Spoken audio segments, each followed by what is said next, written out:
संज्ञा के स्थान पर प्रयोग किए जाने वाले शब्दों को सर्वनाम कहते हैं, ठीक है ना। और वाक्य में सुंदरता कब उत्पन्न होती है?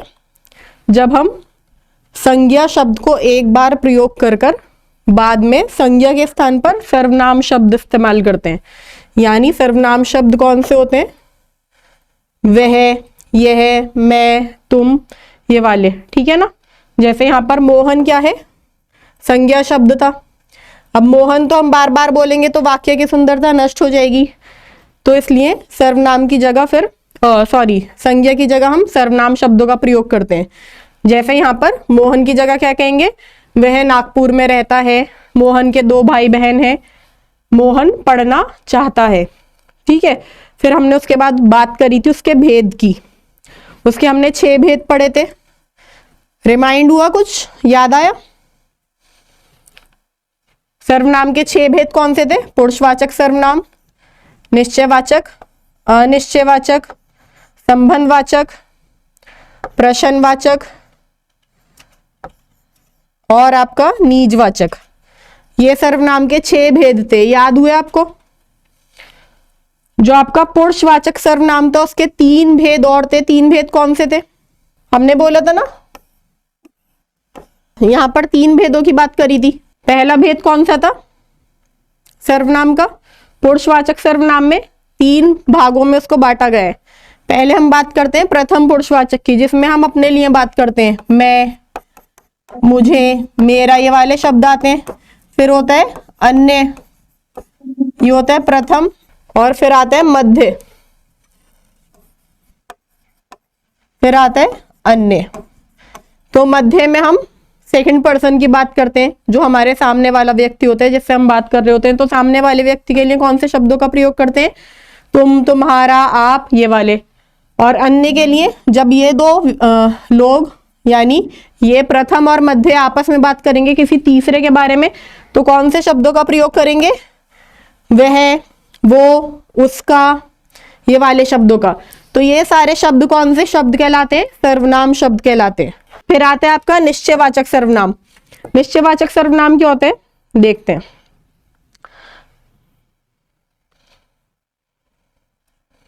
देखो, पुरुषवाचक सर्वनाम के पहले भेद में देख लो, फिर आपको कंफ्यूजन नहीं होगी। बच्चों, आज मैं तुम्हें भारत के प्रथम प्रधानमंत्री पंडित जवाहरलाल नेहरू के विषय में बताऊंगी। वे बच्चों से बहुत प्यार करते थे, ठीक है ना। मैं और तुम्हें और वे, ये शब्द आप देख रहे हैं अलग रंग के हुए हुए, पीले रंग के हुए हुए, ठीक है ना। ठीक है, ये जो पीले रंग के शब्द हुए हुए, ये क्या हैं? आपके सर्वनाम शब्द हैं।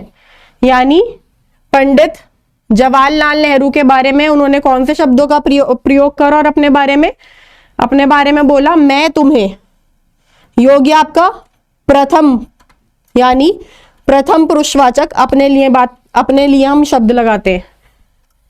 मैं हो गया अपने लिए, तुम्हें हो गया यानी मैं हो गई प्रथम पुरुषवाचक, ठीक है ना। यानी पुरुषवाचक की फर्स्ट पर्सन मैं हो गई, सेकंड पर्सन आप हो गए, क्योंकि मैं तुम्हें बताऊंगी। और पंडित जवाहरलाल नेहरू जिनके बारे में हम बात कर रहे हैं, जो कि आपके अन्य पुरुषवाचक सर्वनाम हुए, वो हो गए वह। तो मैं किस में आएगा? प्रथम पुरुषवाचक में। और तुम्हें किस में आएगा? बताइए। मध्य पुरुषवाचक में। और किसकी हम बात कर रहे हैं? किसी तीसरे पर्सन की बात कर रहे हैं, किसी तीसरे व्यक्ति की बात कर रहे हैं, तो वो आएगा उनके लिए वह बच्चों से बहुत प्यार करते थे। तो यहां पर देखिए, आपको इन तीनों के उदाहरण दे दिए गए एक ही वाक्य में, प्रथम पुरुषवाचक का भी, मध्य पुरुषवाचक का भी और अन्य पुरुषवाचक का भी। देखिए यहां पर आपको बता भी रखा है कि उत्तम पुरुषवाचक में यानी प्रथम पुरुषवाचक में, इसे हम प्रथम पुरुषवाचक भी कह सकते हैं और उत्तम पुरुषवाचक भी कहते हैं। उत्तम मतलब पहला ही होता है, फर्स्ट जिसे कहते हैं, या प्रथम कह लीजिए। तो उसमें कौन से शब्द आते हैं? मैं और हम। वक्ता के लिए, वक्ता कौन होता है? जो बोलता है। श्रोता कौन होता है? जो सुनता है, हमारे सामने वाला। और अन्य कौन है? थर्ड पर्सन जिसकी बात हो रही है। मध्य पुरुषवाचक के लिए कौन से शब्दों का प्रयोग होता है? तुम, आप। और अन्य पुरुषवाचक के लिए जब हम किसी तीसरे व्यक्ति की बात करते हैं, दो लोग आपस में मिलकर, उसके लिए वह, वो, उसका, उसकी, ये वाले शब्दों का प्रयोग होता है। क्लियर है? आपने कारक पढ़े हैं ना, कर्ता कर्म, ये उसके संबंध में जो शब्द इस्तेमाल होते हैं ना, कर्ता के साथ मैं, मैंने, मेरा, हमने, हमारे, ये वाले शब्द लगते हैं। कर्म में मुझे, मेरा, मुझको, ये वाले शब्द लगते हैं। ये वाली चीज आप पढ़ लीजिएगा। इसका देखिए, निश्चयवाचक सर्वनाम क्या होता है? वे सर्वनाम शब्द जो किसी व्यक्ति, वस्तु या घटना का निश्चित रूप से बोध करवाते हैं, उन्हें निश्चयवाचक सर्वनाम कहते हैं। जो चीज पक्की होती है, जो चीज निश्चित होती है, निश्चित मतलब जो चीज कंफर्म हो, पक्की हो, ठीक है। निश्चित का अर्थ क्या होता है? निश्चित का मतलब क्या होता है? जो चीज पक्की हो।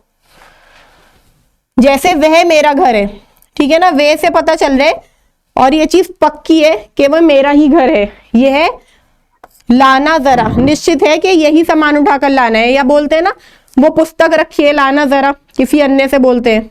या फिर टेबल पर कप रखा है। तो जो चीज निश्चित हो, जो चीज व्यक्ति हो, जैसे वह मेरी बहन है, वह मेरी सहेली है, तो ये चीज निश्चित है, व्यक्ति की पहचान करवा देगी, वस्तु की पहचान करवा देगी और घटना की पहचान करवा देगी कि कल मुझे दोपहर में क्लास लेनी है। ये चीज निश्चित है, ठीक है। जिन चीजों से निश्चित हो जाए, जो बात पक्की हो जाए, तो वो निश्चयवाचक सर्वनाम में आते हैं। फिर आता है आपका अनिश्चयवाचक, जो चीज पक्की ना हो, तो उसमें कौन से शब्द इस्तेमाल होते हैं? कोई, कुछ, थोड़ा, जरा, ठीक है। ये वाले शब्द लिख लीजिए जिससे पता चलता है कि ये अनिश्चयवाचक सर्वनाम है।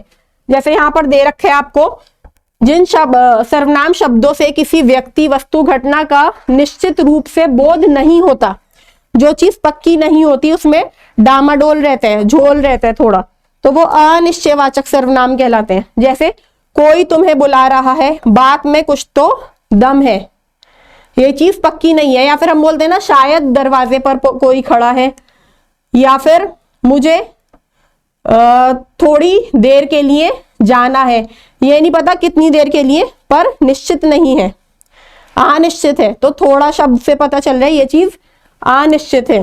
तो ऐसे शब्दों से अनिश्चयवाचक सर्वनाम का पता चलता है। देखो यहां पर आपको दे भी रखा है, कोई, कहीं, किसी, ठीक है ना। और मैंने आपसे बोले थोड़ा, शायद, ये शब्द आप और इस्तेमाल कर सकते हैं।